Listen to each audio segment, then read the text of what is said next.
Hey guys, what's up? It's Robbie, and this is my review of Thor Ragnarok. Before I begin, don't forget to like and subscribe below.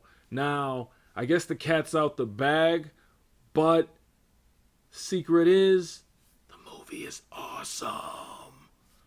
It reminded me a lot of the first Guardians in the Galaxy movie, and it kind of captured what made that movie special. There were a lot of jokes and quips, and they relied heavily on 80s nostalgia. It was done well, and you can kind of see how Guardians of the Galaxy and Thor are in the same universe, and they've added a lot of the colorful characters that Guardians of the Galaxy had. It had a 80s sci-fi feel to it. It seemed a lot like an 80s version of the future. They had psychedelic color schemes, and they even had an 80s soundtrack playing in the movie. This movie has really good pacing.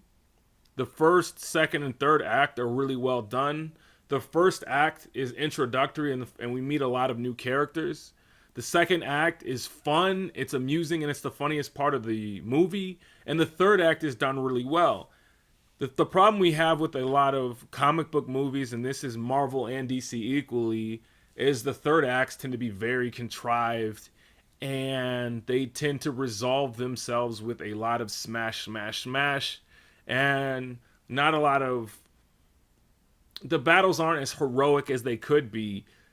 A good example of a great third act in a comic book movie would be Avengers, the first one, and Guardians of the Galaxy. This movie captured a lot of that, and we got to see the epicness without the kind of contrived ending that we had in a Wonder Woman or a Batman versus Superman, or on the Marvel side, a Avengers 2 and Hulk. So with this one, I think they did an amazing job. I wasn't a fan of the first two Thor movies, but I thought this one was fantastic. Well, all the Thor movies have essentially had the same plot. I won't go into more detail without spoiling anything, but this movie did a great job of adding a twist to that plot. So kudos to the movie. It was really, really well done.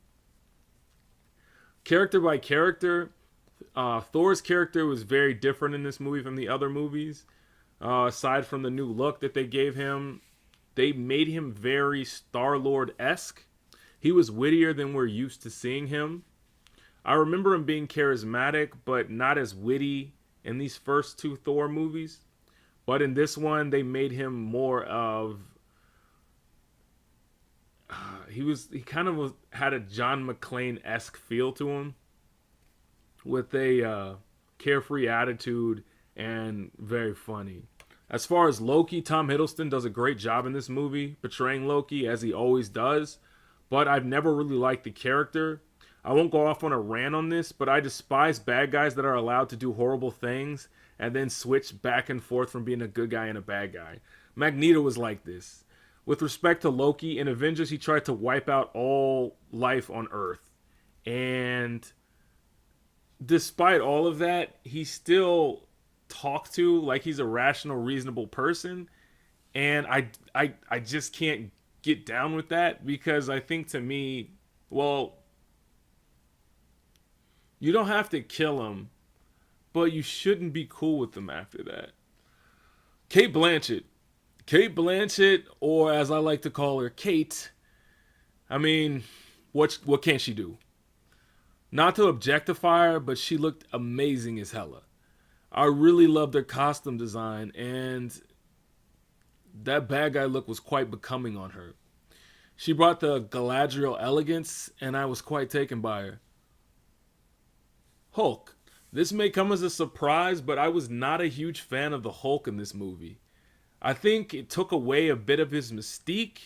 I get if they're going to make a spin-off somewhere down the line, they need to give the Hulk some sort of personality, but I believe they gave him too much sass, which I wasn't going for.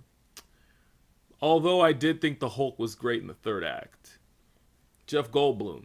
I can't remember the name of Jeff Goldblum's character, but he did an amazing job in this movie and he was hilarious. However, I would like to say that the breakout star of this movie was Tessa Thompson. She was amazing. Before I saw this movie, I only saw one trailer and I saw some of the cast interviews and I got a glimpse of her character a little bit and I thought she was going to suck, like I said.